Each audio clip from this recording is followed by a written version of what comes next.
ഞാൻ നിനക്ക് മുമ്പേ എൻ്റെ ദൂതനെ അയക്കുമെന്ന് അതിനർത്ഥം എന്താ? നമ്മൾ മുന്നോട്ടേ പോകത്തുള്ളൂ, പുറകോട്ട് പോകത്തില്ലെന്നാണ്. ഞാൻ നിനക്ക് മുമ്പേ എൻ്റെ ദൂതനെ അയക്കുമെന്ന് പറഞ്ഞാൽ എൻ്റെ അർത്ഥം എന്താണ്? നമ്മൾ മുമ്പോട്ടേ പോകത്തുള്ളൂ, പുറകോട്ട് പോകത്തില്ല. എന്താ കാര്യം? നമ്മൾ മുമ്പോട്ടേ പോകാവൂ, പുറകോട്ട് പോകരുത് എന്ന് പറയുന്നതിന് പകരം ദൈവം പറഞ്ഞ എന്താണ്? ഞാൻ നിനക്ക് മുമ്പേ എൻ്റെ ദൂതനെ അയക്കും എന്ന് പറഞ്ഞ്, ഞാൻ നിനക്ക് മുമ്പേ നിന്റെ ദൂതനെ അയക്കും. അപ്പം നമ്മൾ മുമ്പോട്ടേ പോകത്തുള്ളൂ, പുറകോട്ട് പോകത്തില്ല. നമ്മൾ മുമ്പോട്ടേ പോകാവൂ എന്ന് പറയാൻ വേണ്ടിയാണ് കർത്താവിൻ്റെ വചനം പറയണത്, ഞാൻ നിനക്ക് മുമ്പേ എൻ്റെ ദൂതനെ അയക്കും. അപ്പം ഈ അന്ധനായ അപ്പനും മകനും ജീവിതത്തിൻ്റെ വെല്ലുവിളി അഭിമുഖീകരിച്ചുകൊണ്ട് മുന്നോട്ട് പോകണം. കണ്ടില്ലേ? ഉടമ്പടിയിൽ അമ്മയുടെ കൈ പിടിച്ചുകൊണ്ട് മുമ്പോട്ട് പോവുകയാണ്. അവൻ പ്ലസ് 1 പാസ്സായി, കമ്പ്യൂട്ടർ എഞ്ചിനീയറിങ്. അതുപോലെ തന്നെ അവൻ +2 പാസ്സായി. അപ്പോൾ അവൻ്റെ അടുത്ത പ്രശ്നം അവന് ബിടെക്കിന് പോകണം. അതാണ് അടുത്ത പരിപാടി. മുമ്പോട്ട് തന്നെ പോവുകയാണ് അവരെ. അപ്പോൾ എങ്ങനെയാണ് ഈ അന്ധന്മാർ രണ്ടുപേരും കൂടി അപ്പനും മകനും കൈ പിടിച്ച് മാതാവിൻ്റെ കൈയും പിടിച്ച് മുമ്പോട്ട് പോകണത്? മനോഹരമായൊരു സാക്ഷ്യമാണ്. ഞാൻ തന്നെ പറഞ്ഞത് എന്തൊരു വെല്ലുവിളിയാണ് മനുഷ്യന്. നമ്മൾ അന്ധന്മാരാണെങ്കിൽ നമ്മൾ പ്രാർത്ഥിക്കണത് ഈ ബിടെക്കിന് വേണ്ടിയല്ല പ്രാർത്ഥിക്കണം, ആദ്യം കണ്ണു തുറന്നു തരാനേ പ്രാർത്ഥിക്കത്തുള്ളൂ, അല്ല ഒന്ന് ചിന്തിച്ച് നോക്കിയേ. നമ്മൾ അന്ധന്മാരാണെങ്കിൽ നമ്മൾ ബിടെക്കിന് വേണ്ടിയാണ് പ്രാർത്ഥിക്കുന്നത്, അല്ല കണ്ണ് തുറന്നു തരാൻ ആദ്യം പ്രാർത്ഥിക്കത്തുള്ളൂ. അപ്പോൾ അതിലേക്ക് ചേർന്ന് നിൽക്കുകയാണ്. പക്ഷേ ബിടെക്കിന് ചെല്ലുമ്പോൾ അവിടെ പ്രശ്നം ഉണ്ടാവും. ബിടെക്കിനെ വരുമ്പോൾ അവർ പറയും അഡ്മിഷൻ ഇല്ല എന്ന് പറയും. എന്താ കാര്യം വെച്ച് കഴിഞ്ഞാൽ സാങ്കേതിക വിദ്യാഭ്യാസമാണ്. സാങ്കേതിക വിദ്യാഭ്യാസത്തിന് 40% വൈകല്യമേ പാടുള്ളൂ. ഇതിപ്പോൾ 100% വൈകല്യമാണ്. 40% വൈകല്യമേ ഉണ്ടെങ്കിൽ സാങ്കേതിക വിദ്യാഭ്യാസം കൊടുക്കാമെന്നാണ് ഗവൺമെൻറ് നിയമം. അപ്പം അതുകൊണ്ട് ഇത് 100% വൈകല്യമായതുകൊണ്ട് ബിടെക്കിന് സ്ക്രീൻ പോലും കാണാൻ പറ്റാത്ത ആൾക്കാർക്ക് അഡ്മിഷൻ കിട്ടത്തില്ലെന്ന് പറയും. പക്ഷേ ഈ അപ്പനും മകനും അതിന് വേറൊരു മാർഗം കണ്ടുപിടിക്കും. എന്ന് വെച്ച് കഴിഞ്ഞാൽ അവൻ്റെ എൻട്രൻസ് എക്സാമിന് സ്ക്രൈബിനെ വെച്ച് എൻട്രൻസ് തോറ്റ് കഴിഞ്ഞാൽ അതിന് മുമ്പ് ഒരു എൻട്രൻസ് ഉണ്ടല്ല, എൻട്രൻസിനാണ് ഇവരുടെ ഏറ്റവും വലിയ അനുഭവം എന്ന് പറയണത്. എൻട്രൻസിൽ വരുമ്പോൾ എൻട്രൻസിൽ വെച്ച് ഇങ്ങനെയുള്ള ആൾക്കാർ തള്ളിപ്പോകത്തില്ലേ? അപ്പോൾ എൻട്രൻസിന് ചെയ്യണമെങ്കിൽ ഇവന് ചെയ്യാൻ പറ്റത്തില്ല, സ്ക്രൈബിനെ വെച്ച് ചെയ്യാം. അപ്പോൾ വേറെ ഒരാളെ വാടകയ്ക്ക് എടുക്കണം, എഴുത്തുകാരന് നിയമപരമായിട്ട് വേറെ ആളെ കണ്ണ് കാണാവുന്ന ഒരാളെ വാടകയ്ക്ക് എടുക്കണം. വാടകയ്ക്ക് എടുക്കുമ്പോഴുള്ള കുഴപ്പമെന്ന് വെച്ച് കഴിഞ്ഞാൽ ബിടെക്കുകാരൻ്റെ എൻട്രൻസിന് വാടകയ്ക്ക് എടുക്കേണ്ട ആൾ സ്ക്രൈബിന് +1 വിദ്യാഭ്യാസമേ പാടുള്ളൂ. കാര്യം എന്താണ്? ഇവന് കൂടുതലുണ്ടായി കഴിഞ്ഞാൽ ഈ സ്ക്രൈബിന് ഇവനേക്കാൾ കൂടുതൽ വിദ്യാഭ്യാസം ഉണ്ടായാൽ അവൻ്റെ അറിവ് ഇവൻ്റെ ഉത്തരത്തിൽ വരണ കാരണം ഇവൻ ജയിക്കും, കള്ളജയമായിരിക്കും അത്. കാരണം ഗവൺമെൻറ് പറഞ്ഞിരിക്കുന്നത് സ്ക്രൈബിന് വാടകയ്ക്കെടുത്ത് നിൻ്റെ പരീക്ഷ അവനെടുത്ത് നീ പറഞ്ഞു കൊടുക്കുന്നു, അവൻ എഴുതുന്നു, പക്ഷെ അവന് വിദ്യാഭ്യാസം നിന്നേക്കാൾ കുറവായിരിക്കണം, +1 പാടുള്ളത്. അപ്പോൾ +1 ഒരു വിദ്യാർത്ഥിനെ കണ്ടുപിടിക്കും. നോക്കിയേ, ജീവിതം കുറച്ച് പരിഷ്കമാണെങ്കിലും അമ്മയോട് കൂടി ഇവർ മുന്നേറിക്കുകയാണ്. അമ്മയോട് കൂടി മുന്നോട്ട് പോകണ പോക്കുകയാണ്, നല്ല രസമാണ്. എന്നിട്ട് ഇവർ സ്ക്രൈബിനെ കണ്ടുപിടിക്കും. ഒരു +1 ഉള്ള ആളെ എൻട്രൻസ് കണ്ടുപിടിച്ച് കഴിയുമ്പോൾ ഉള്ള പ്രശ്നം വെച്ച് കഴിഞ്ഞാൽ അവൻ +1 സർട്ടിഫിക്കറ്റ് വേണം. അവന് +1 പഠിച്ചുകൊണ്ടിരിക്കുകയല്ലേ, +1 +2 പൂർത്തിയാക്കിയാലേ അവന് സർട്ടിഫിക്കറ്റ് കിട്ടത്തുള്ളൂ. അപ്പം പിന്നെ എന്താ മാർഗം? പൂർത്തിയാക്കി അതിൻ്റെ സർട്ടിഫിക്കറ്റ് കൊടുക്കാൻ പറയും. അവൻ 10ാം ക്ലാസ് പൂർത്തിയാക്കി, സ്ക്രൈബ് 10ാം ക്ലാസ് അവൻ പൂർത്തിയാക്കിയതാണ്. അപ്പോൾ 10ാം ക്ലാസ് വേറെ സ്കൂളിലാണ് പൂർത്തിയാക്കിയിരിക്കുന്നത്. അവിടെ ചെന്ന് പറയും, സാറേ സ്ക്രൈബിന് വേണ്ടിയാണ് ഇവൻ 10ാം ക്ലാസ് ഇവിടെ പഠിച്ചതാണെന്ന് സർട്ടിഫിക്കറ്റ് തരണമെന്ന് പറയും. അപ്പോൾ ഹെഡ് മാസ്റ്റർ പറയും, ഇവൻ ഇപ്പം പഠിക്കുന്ന സ്കൂളിൽ നിന്ന് മേടിക്കുക, ഇവിടെ പണ്ട് പഠിച്ചതാണ്, അതിൻ്റെ സർട്ടിഫിക്കറ്റ് ഇപ്പം തരാൻ പറ്റത്തില്ലെന്ന് പറയും. എന്തെല്ലാം നോക്കി, ഈ രണ്ടുപേരും അന്ധന്മാരാണ്. അതിനേക്കാൾ വലിയ അന്ധന്മാരാണ് ഇവരെ ആക്രമിക്കാൻ പറ്റുന്നത്. എന്ത് കഷ്ടമാണ് ദിവസത്തിൽ ആ ജീവിതം. നമ്മളല്ലേ ഉടമ്പടിക്ക് ഞാൻ നിനക്ക് മുമ്പേ എൻ്റെ ദൂതനെ അയക്കുമെന്ന് പറഞ്ഞു കഴിഞ്ഞാൽ അതിൻ്റെ അർത്ഥം എന്താണ്? മുന്നോട്ട് തന്നെ പോവുക, പുറകോട്ടടിക്കരുതെന്ന് അർത്ഥം. അപ്പനും മകനും മുന്നോട്ട് തന്നെ പോവുകയാണ്. മുന്നോട്ട് വന്നു കഴിഞ്ഞാൽ ഇവരെ സ്ക്രൈബിനെ കിട്ടത്തില്ല എന്ന് പറഞ്ഞുകൊണ്ട് ഇനി എന്ത് ചെയ്യുമെന്ന് പറഞ്ഞുകൊണ്ട് ഈ അപ്പനും മകനും സ്കൂൾ ഓഫീസിന് വാദിക്കെ നിൽക്കുകയാണ്. എന്നുവെച്ചാൽ പെട്ടെന്ന് ഈ അപ്പന് തോന്നി ഉടമ്പടി കാശുരം എടുത്ത് വിശ്വപ്രമാണം ചെയ്യാൻ തോന്നി. അപ്പോൾ ഇവരെ പുറത്താക്കി, അവർ കൊടുക്കത്തില്ലെന്നും പറഞ്ഞ് എന്നിട്ട് ഇവർ സ്കൂളിൻ്റെ വരാന്ത ചെയ്യുന്നുണ്ട്. അപ്പൻ ഉടനെ ഈ അന്ധനായ അപ്പൻ ആ ഉടമ്പടി കാശും എടുത്തിട്ട് തിരുമ്മി വിശ്വാസപ്രമാണം ചെല്ലും. വിശ്വാസപ്രമാണം ചൊല്ലിക്കൊണ്ട് ഇങ്ങനെ കണ്ണുടച്ച് വിശ്വാസപ്രമാണം ചെല്ലുമ്പോൾ പറയണേ, എനിക്ക് ഗ്ലൂക്കോമ വന്നാണ് എൻ്റെ 100% കണ്ണ് പോയത്. അത് ഭയങ്കര സാക്ഷ്യമാണത്. എനിക്ക് ഗ്ലൂക്കോമ വന്നാൽ 100% കണ്ണ് പോയത്. അപ്പോൾ അത് കരയാൻ പറ്റത്തില്ല, ഈ കണ്ണീരില്ല. പക്ഷേ ഞാൻ ഈ വിശ്വാസപ്രമാണം തിരുമ്മിയപ്പോൾ എൻ്റെ കണ്ണിൽ നിന്ന് കണ്ണുനീര് വന്ന്. കാര്യം എനിക്ക് അത്രയും വേദന ഉണ്ടായിരുന്നെന്ന്.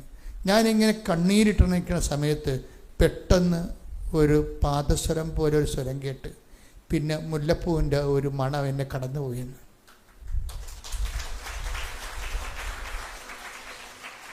അങ്ങനെ പോയി ഞാനിങ്ങനെ പ്രാർത്ഥിച്ചത് നിൽക്കുകയാണ്. 5 മിനിറ്റ് കഴിഞ്ഞപ്പോൾ ഈ പാദസ്വരവും, അല്ല അന്ധനല്ലേ, ഈ പാദസ്വരവും മുല്ലപ്പൂവിൻ്റെ മണവും തിരിച്ചു വന്നു. എന്നിട്ട് എനിക്കൊരു പേപ്പർ നീട്ടിയിട്ട് പറഞ്ഞു, നിങ്ങളുടെ മകന് അഡ്മിഷൻ ആയിട്ടുണ്ട്, സ്ക്രൈബിന് അനുവദിച്ചിട്ടുണ്ട്. എനിക്ക് അത് അമ്മ ഒരാളെ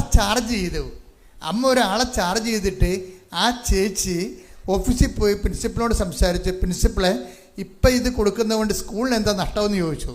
ഇവർക്ക് വേണ്ടി വാദിക്കാൻ ആളെ വെച്ചമ്മ, ഇത് കൊടുക്കുന്നതുകൊണ്ട് നമ്മുടെ സ്കൂളിന് എന്താ നഷ്ടം? അവനിത് പരീക്ഷ 2 അന്ധനായ വിദ്യാർത്ഥിക്ക് പരീക്ഷ എഴുതാനല്ലേ, അത് കൊടുക്കുന്നുണ്ട് നമ്മുടെ സ്കൂളിന് വല്ല നഷ്ടം ഉണ്ടാകുന്നത്. അത് ഇവർ ശാസിച്ച് ചോദിച്ചതോടു കൂടി ഉടനെ പ്രിൻസിപ്പൾ ഒപ്പിട്ട് കൊടുക്കും. തിരിച്ച് ഇവർ തന്നെ കൊണ്ടുവന്ന് ഇവർക്ക് കൊടുക്കും. അതായത് പിന്നെ ഇത് മുന്നോട്ട് പോവുകയാണ്. എൻ്റെ വിഷയം എന്ന് പറയുന്നത്, ഇവർ പോകുന്ന സഞ്ചാരങ്ങളിൽ പ്രസൻസ്, അമ്മ ഒരു ചേച്ചിയാണ് വന്നത്, പക്ഷേ അത് അമ്മയാണെന്ന് അറിയിക്കാൻ വേണ്ടിയാണ് ഈ സുഗന്ധം വരണത്. പ്രസൻസ്, ഞാൻ പറഞ്ഞില്ലേ, പ്രസൻസ് എപ്പോഴും ഭയങ്കര സീരിയസ് ആണ്. നമ്മൾ സീരിയസ് ആണെങ്കിൽ ദൈവം 3 ഇരട്ടി സീരിയസ് ആയിരിക്കും. അതാണ് പഠിച്ചത് ഉടമ്പടിയിൽ. നമ്മൾ സീരിയസ് ആണെങ്കിൽ ദൈവം 3 ഇരട്ടി സീരിയസ് ആയിരിക്കും. ദൈവം ആഗ്രഹിക്കണം എന്താണെന്നറിയാമോ? നമ്മളൊന്ന് സീരിയസ് ആകാൻ വേണ്ടിയാണ്, ആത്മാർത്ഥമാകാൻ വേണ്ടി. ദൈവത്തിന് നമ്മളെ ആഗ്രഹിക്കണമെന്നുണ്ട്, അനുഗ്രഹിക്കണമെന്നുണ്ട്. പക്ഷെ അനുഗ്രഹിക്കാൻ പറ്റിയ ആത്മാർത്ഥത നമ്മുടെ കയ്യിലില്ല. അതാണ് ഒരു പ്രശ്നം. അത് നിങ്ങളൊന്ന് ചിന്തിക്കണേ. കാര്യം ഈ മനുഷ്യനോട് അലക്സസ്റ്റിൻ ചോദിച്ചു, ഈ കണ്ണും വെച്ചുകൊണ്ട് എന്ത് പ്രേക്ഷിത പ്രവർത്തനമാണ് ചെയ്യണമെന്ന് ചോദിച്ചു. അപ്പോൾ അയാൾ പറഞ്ഞു, ഞാൻ 10 കെട്ട് പത്രം ഒരാളെയും വിളിച്ചുകൊണ്ട് പോയി കൊടുത്തെന്ന്. മനസ്സിലായോ? അന്ധനായ മനുഷ്യനെ ഈ കണ്ണും വെച്ചുകൊണ്ട് എന്ത് പ്രേക്ഷിത പ്രവർത്തനം ചെയ്തപ്പോൾ പറഞ്ഞപ്പോൾ അയാൾ തിരിച്ചു കൊടുത്ത ഉത്തരം എന്താ അറിയാമോ? ഞാൻ 10 കെട്ട് പത്രം പലപ്പോഴായിട്ട് കണ്ണ് കാണാവുന്ന ഒരാളുടെ കൈ പിടിച്ചുകൊണ്ട് പോയിട്ട് ഓരോ ആൾക്കാർക്കും ഈ അന്ധൻ ഈ പത്രം കൊടുത്തുകൊണ്ടിരിക്കുകയാണ്. അപ്പം കണ്ണ് കാണാവുന്ന ആൾക്കാരുടെ പത്രം വീട്ടിൽ ഇരിക്കുകയാണ്. അതാണ് പ്രശ്നം. ഇതാണ് നിങ്ങൾ ഇരന്ന് പണി മേടിക്കണമെന്ന് പറയണത്. ദൈവത്തിൻ്റെ മുമ്പിൽ നിങ്ങൾ എലികളാണ് ശരിക്കും. ഇവിടെ സിംഹങ്ങൾ വേറെ ഉണ്ട്. സിംഹങ്ങൾ നിൽക്കുകയാണ്. അന്ധനായ മനുഷ്യൻ 10 കെട്ട് പത്രം മറ്റുള്ളവരുടെ സഹായം പിടിച്ച് അവൻ്റെ കൈക്ക് പിടിച്ചുകൊണ്ട് പോയി ഓട്ടോറിക്ഷയിലും ചന്തയിലും കൊണ്ടുനടന്ന് കൊടുക്കുകയാണ്. ആത്മാർത്ഥത എന്ന് പറയും. നമ്മളൊരു ആത്മാർത്ഥത കാണിച്ചാൽ ദൈവം 3 ഇരട്ടി ആത്മാർത്ഥത കാണിക്കും. അപ്പം ദൈവം കൊതിക്കുന്നുണ്ട്. എന്താണ്? നിങ്ങളെ കുറ്റപ്പെടുത്താനല്ല, നിങ്ങളും ആത്മാർത്ഥതയോട് ദൈവവുമായിട്ട് ജീവിക്കാൻ. ഈ അപ്പനും മകനും അന്ധരാണെങ്കിലും ഇത്രയും അടയാളങ്ങളിലൂടെയാണ് അവർ ജീവിക്കണമെങ്കിലും ഇവർക്ക് ഒരു പ്രതിയോഗിയുണ്ട് ഇവരുടെ വീട്ടിൽ തന്നെ. അതെപ്പോഴും പറഞ്ഞിട്ടുള്ളതാണ്. ഒരുവൻ്റെ ശത്രു, ഈശോ പറഞ്ഞിട്ടല്ലേ, ഒരുവൻ്റെ ശത്രു അവൻ്റെ വീട്ടിൽ തന്നെ ആയിരിക്കും. ഇയാളുടെ വൈഫ് ഇതിലൊന്നും വിശ്വസിക്കണില്ല.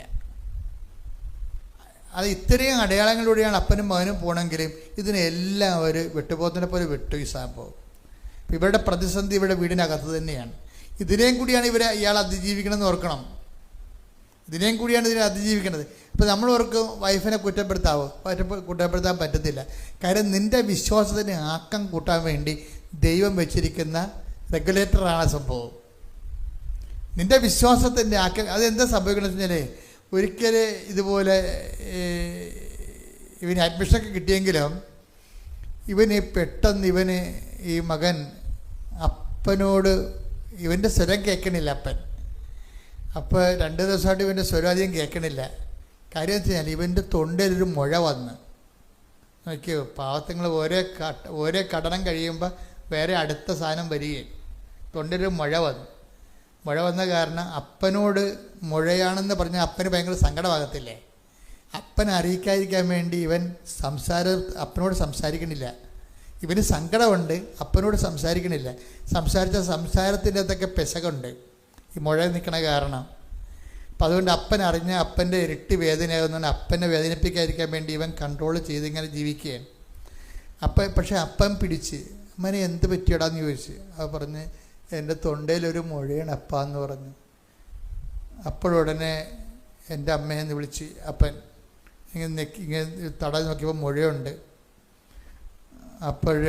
അപ്പനുടനെ എന്ത് ചെയ്യുന്നറിയാമോ? അമ്മയാണല്ല ആദ്യത്തെ ഉടമ്പടി എടുത്ത ആദ്യത്തെ ഡോക്ടർ ആരാണ്? അമ്മയല്ലേ. അപ്പനുടനെ വിശ്വാസ പ്രമാണം ചൊല്ലി ഉടമ്പടി തൈലം എടുത്തിട്ട് ഇവർ മുഴയിൽ കുരിശിടും.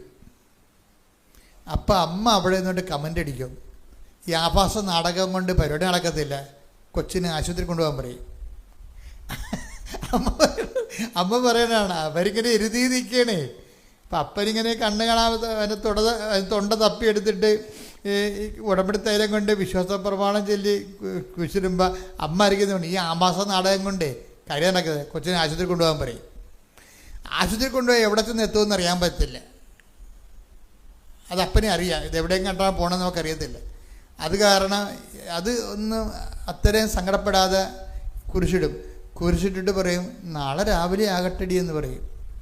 നാളെ രാവിലെ ആകുമ്പോൾ കൊച്ചിനെ മുഴ കാണത്തില്ല. അപ്പൻ തപ്പി നോക്കുമ്പോൾ മുഴയില്ല. മുഴ ഉണ്ടാ മകനെ? ഇല്ലപ്പാ, എല്ലാം അമ്മ കളഞ്ഞെന്ന് പറയും. എന്നിട്ട് പറയും അവളെ വേദനിപ്പിക്കാതിരിക്കാൻ പറയുമ്പോഴേ വൈഫിനോട് ചോദിക്കും. അതാണ് സംഭവം. അവിടെ ശത്രുതയില്ല. വൈഫിനെ വേദനിപ്പിക്കാതിരിക്കാൻ പറയും, എടി എങ്ങനെയാണ് ഇനി ഞാൻ എന്താണ് ഇവനെയും കൊണ്ട് ആശുപത്രി പോയി എന്താണ് പറയേണ്ടത്? മുഴയില്ലല്ല. അപ്പോൾ അവർ മിണ്ടത്തില്ല. എന്താ കാര്യം? അവർക്ക് മനസ്സിലായി അമ്മ ഇടപെട്ടെന്ന്. ഇതാണ് വിശ്വാസ ജീവിതം എന്ന് പറയണത്. നിങ്ങളിങ്ങനെ കൊണ്ടുപോകുമ്പോൾ ഓരോ പാഠം കഴിയുമ്പോൾ നിങ്ങൾ ബലം പ്രാപിച്ചിരിക്കും. റിനി ഇതുപോലെ കളമശ്ശേരിയിലെ റിനിയുടെ സാക്ഷ്യം എന്ന് വെച്ച് കഴിഞ്ഞാൽ അവരാണ് പറഞ്ഞത്,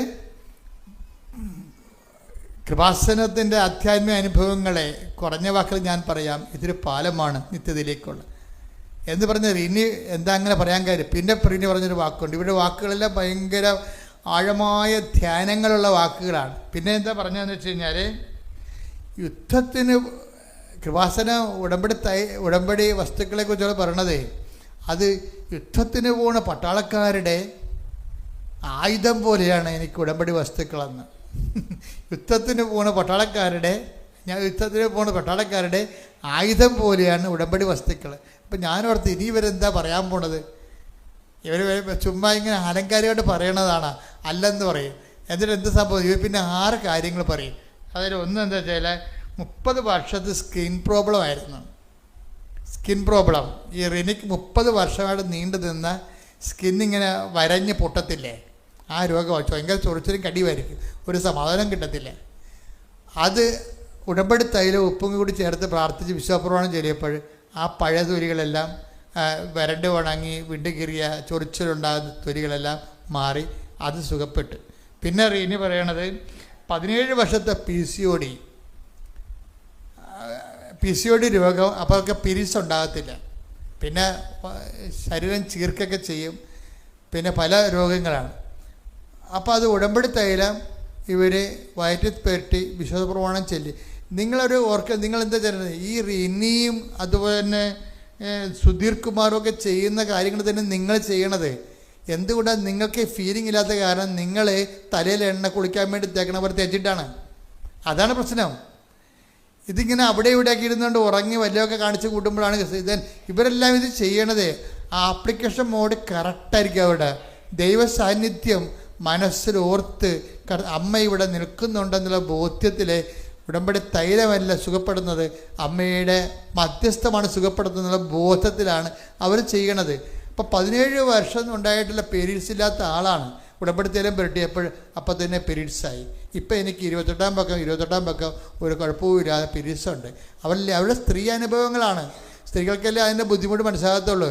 അപ്പോൾ എന്ത് വലിയ കാരുണ്യമാണ് അത് ദൈവം അവരോട് ചെയ്തതെന്ന് ആ രോഗമുള്ളവർക്ക് മനസ്സിലാകും. പിന്നെ അടുത്തവർ പറയുന്നത് 17 വർഷം എനിക്ക് അസിഡിറ്റി ആയിരുന്നു, ഒന്നും കഴിക്കാൻ പറ്റത്തില്ല. ഞാൻ എവിടെയെങ്കിലും പോകുമ്പോൾ ബിസ്ക്കറ്റും കൊണ്ടാണ് പോണത്. എന്താ കാര്യം വെച്ചാൽ വയർ അല്പം കഴിഞ്ഞാൽ അപ്പം തന്നെ പൊളിച്ച് തീട്ടാൻ തുടങ്ങും, ഛർദ്ദിക്കാൻ വരും, അസിഡിറ്റി കാരണം. അതും ഇപ്പം ഇല്ല. എനിക്കിപ്പോൾ എന്ത് ഭക്ഷണം കഴിക്കാം. വിശന്നുകൊണ്ട് ഞാൻ പണ്ടെനിക്ക് ഉപവസിക്കാൻ പറ്റുന്നില്ല. എനിക്ക് ഉപവസിച്ചാലും പ്രശ്നങ്ങളില്ലേ. അപ്പോൾ ഇതെല്ലാം അവരവരുടെ ജീവിതത്തിൽ അനുഭവിക്കുന്നതാണ്. പിന്നെ ഒരു അനുഭവം കൂടി അവർ പറയുന്നുണ്ട്, അതായത് മൈഗ്രെയിൻ, ആക്സോയിൽ. ഞാൻ ഗൾഫിൽ നിന്ന് എന്നെ കാണാൻ വരുമ്പോൾ എൻ്റെ കൂട്ടുകാരൊക്കെ വരുമ്പോൾ എന്ത് വേനോട് ചോദിക്കുമ്പോൾ ഒന്നും വേണ്ട, എനിക്ക് ആക്സോയിൽ മതി എന്നാണ് ഞാൻ പറയണത്. ഈ കോടാലി തൈലം നമ്മൾ സാധനമില്ലേ അവർ കൊണ്ടുതന്നെ. അപ്പോൾ അതിൻ്റെ കുപ്പികൾ ഇവിടെ വീട്ടിൽ കുറേ ഉണ്ട്. കാര്യം 17 വർഷമായിട്ട് മൈഗ്രെയിനാണ്, തലവേദനയാണ്. അപ്പോൾ അതും പെരട്ടിക്കൊണ്ടാണ് കിടക്കുന്നത്. അപ്പോൾ ഈ സംഭവം ഇതെല്ലാം അങ്ങ് എടുത്തു മാറ്റി. അത് ആ പശ്ചാത്തലത്തിലാണ് റിനി പറയണത്, യുദ്ധത്തിന് പോണ പട്ടാളക്കാരുടെ ആയുധങ്ങൾ പോലെയാണ് ഉടമ്പടി നേർച്ച വസ്തുക്കൾ. അനുഭവത്തിൽ നിന്നാണ് അവർ പറയണത്. പക്ഷെ അത് അനുഭവിക്കുമ്പോൾ, അത് പ്രയോഗിക്കുമ്പോൾ നമ്മൾ ശ്രദ്ധിക്കേണ്ടത് കടുത്ത ദൈവസ്നേഹവും കടുത്ത പ്രത്യാശയും, അതുപോലെ തന്നെ വിശ്വാസത്തിൻ്റെ അകത്ത് നമ്മൾ വിശ്വാസത്തിൻ്റെ പ്രവർത്തനങ്ങളെല്ലാം ഒക്കെ ആകും. ദൈവത്തിന് ഫസ്റ്റ് റെഫറൻസ് കൊടുക്കണം. നിങ്ങൾ നാട്ടുകാരെയും വീട്ടുകാരെയും എല്ലാം ബോധിപ്പിച്ച് അവസാനം ഉച്ഛിഷ്ടമാണ് ദൈവത്തിന് കൊടുക്കണം. പല ആൾക്കാരും അളിയിലും വന്ന് നിരങ്ങിപ്പോയി, കൂട്ടുകാരും വന്ന് ഇറങ്ങിപ്പോയി, ഓരോരുത്തരുടെ അടിയന്തരം കഴിഞ്ഞ് മകളും വന്ന് പ്രസവിച്ചു പോയി, എല്ലാം ഇങ്ങനെ എല്ലാവരും വന്നു പോയി കയറി ഇറങ്ങി കഴിഞ്ഞിട്ട് ഉടമ്പടി ചെയ്യാൻ ജീവിക്കാം. We can do it. മറിച്ച് ആരും വന്നില്ല, ആര് വന്നാലും പോയാലും എൻ്റെ കർത്താവിൻ്റെ കൂടെ ഞാൻ ആ വിശ്വാസം ആഘോഷിക്കും എന്ന് നിങ്ങൾ തീരുമാനമെടുത്താൽ ഉടമ്പടി നിന്ന് കത്താൻ തുടങ്ങില്ല. ആരെയും നിൽക്കുമ്പോൾ അത് ഇങ്ങനെ കൊടുത്ത ആൾക്കാർ ഇങ്ങനെ കൊടുക്കുമല്ലോ, എന്നെ കണ്ടാ മിണ്ടല്ലെന്ന് പറഞ്ഞ് പത്രം മുഖത്ത് നോക്കാതെ കൊടുത്തിട്ട് അങ്ങനെയൊക്കെ ഒന്നും വർക്കൗട്ട് ചെയ്യത്തില്ല. നിങ്ങൾ ഒരു പത്രമെങ്കിലും അങ്ങനെ കൊടുത്താൽ 9 ബാക്കിയുള്ള പത്രങ്ങളെല്ലാം കൊടുക്കാത്ത പോലെയാവും. അതാണ് അവർക്കെന്തെങ്ങനെ മനസ്സിലായി. അതാണ് ആത്മാർത്ഥത എന്ന് പറയണത്.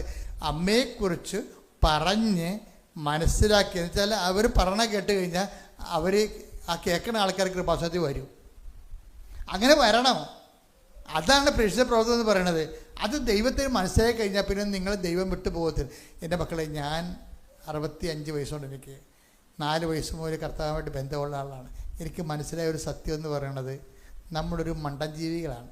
എന്താ കാര്യം എന്ന് വെച്ച് കഴിഞ്ഞാൽ, ദൈവത്തിന് ഇത്തിരി ആത്മാർത്ഥമായിട്ട് നമ്മൾ ദൈവത്തോട് ആത്മാർത്ഥത കാണിച്ചാൽ ദൈവം ഒരു 10 ഇരട്ടി നമ്മുടെ ആത്മാർത്ഥത കാണിക്കും. എനിക്ക് മനസ്സിലായിരിക്കുന്ന സംഭവം, നിങ്ങളിത് സീരിയസ് ആയിട്ട് എടുക്കുന്നുണ്ട്. അത് നിങ്ങളുടെ വിഷയം നടക്കാൻ വേണ്ടിയാണ് നിങ്ങൾ സീരിയസ് ആകണത്. മനസ്സിലായ? നിങ്ങൾ ഉടമ്പടി സീരിയസ് ആയിട്ട് എടുക്കണില്ല എന്ന് ഞാൻ പറയത്തില്ല. നിങ്ങൾ ഉടമ്പടി സീരിയസ് ആയിട്ട് എടുക്കുന്നുണ്ട്. പക്ഷേ എന്തിൻ്റെ അടിസ്ഥാനത്തിലാണ്? നിങ്ങൾ ഉടമ്പടി വെച്ച കാര്യങ്ങൾ ഇനി ഞാനിങ്ങനെ സീരിയസ് ആയില്ലെങ്കിൽ നടക്കാതെ പോയാലെന്ന് വിചാരിച്ചിട്ടാണ് നിങ്ങൾ ചെയ്യണത്. That is wrong. മറ്റെന്താണ്? നിങ്ങൾ സീരിയസ് ആയിട്ട് എടുക്കണത്, ദൈവത്തിന് എൻ്റെ ജന്മം കൊണ്ട് ദൈവം ഒരു പ്രയോജനം ഉണ്ടാക്കാൻ എന്നെ തിരഞ്ഞെടുത്തിരിക്കുന്നു. അപ്പോൾ ദൈവത്തിന് വേണ്ടിയാണ് ഞാൻ ഉടമ്പടി എടുത്തിരിക്കുന്നത്, ദൈവത്തിന് വേണ്ടി ജീവിക്കാൻ.